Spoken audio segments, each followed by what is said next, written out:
Comment un ministre de la communication peut-il avoir une communication aussi désastreuse? Citoyens, citoyennes, le mardi 12 septembre dernier, nous avons tous constaté avec beaucoup de stupeur au cours du match Côte d'Ivoire-Mali combien notre stade de Bimpe était défaillant. Les arbitres ont même dû annuler le match. Et donc, il y a eu beaucoup de commentaires sur la toile. Et le mercredi 13 septembre, après le Conseil des ministres, le porte-parole du gouvernement s'est prononcé sur cette question. Malheureusement, on a été encore servi par son arrogance. Ce que nous voulons dire, c'est que être porte-parole, c'est représenter des personnes. Et lui, particulièrement, il représente des personnalités. Et même les premières personnalités du pays.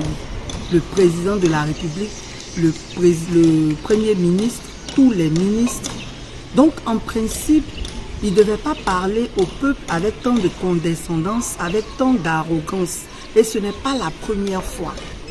Ce que nous voulons relever, c'est que si ceux dont il porte la parole cautionnent cette façon de faire, cette façon de se tenir publiquement, nous, en tant que peuple, nous ne sommes pas obligés d'accepter ça. Et nous n'accepterons jamais ça.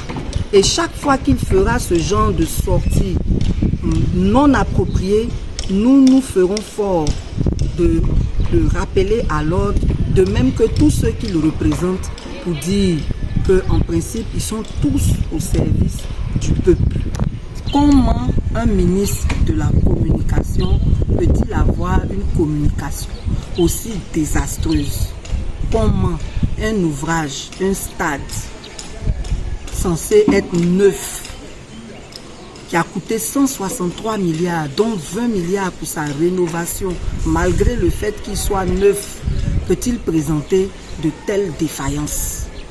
Un édifice d'une telle taille ne se conçoit pas sans avoir réalisé des études techniques. Et ces études-là, si elles sont bien réalisées, elles devaient tenir compte aussi des intempéries. Dans les grands stades en Occident, là, les gens jouent sous la pluie, ils jouent sur la neige. On n'a pas ce genre de résultat. Donc, ce n'est pas une raison. Et puis, on ne demande pas de sanctionner le ciel. Si eux, ils ont déjà vu qu'on a sanctionné le ciel, qu'ils essaient, mais tout ce qu'on leur demande, c'est d'accepter leurs erreurs et d'accepter de prendre leurs responsabilités vis-à-vis du peuple, vis-à-vis de l'argent du contribuable qui est ainsi dilapidé sans qu'on ait les résultats escomptés. C'est de ça qu'il s'agit. Vous êtes libre de protéger qui vous voulez protéger. Mais si on était dans un pays normal, le ministre des Sports devait rendre compte à l'Assemblée nationale de ce qui s'est passé. Parce que c'est une humiliation de la Côte d'Ivoire devant le monde entier.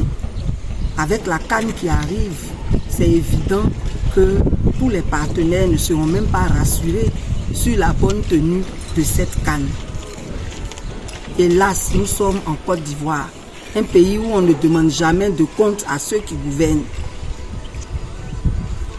Mais nous, en tant que société civile, nous voulons non seulement interpeller le ministre de la Communication, porte-parole du gouvernement, sur cette façon méprisante dont il a l'habitude de s'adresser au peuple, mais surtout le président de la République lui-même pour dire qu'il faut qu'il y ait enfin des situations qui servent d'exemple en termes de bonne gouvernance.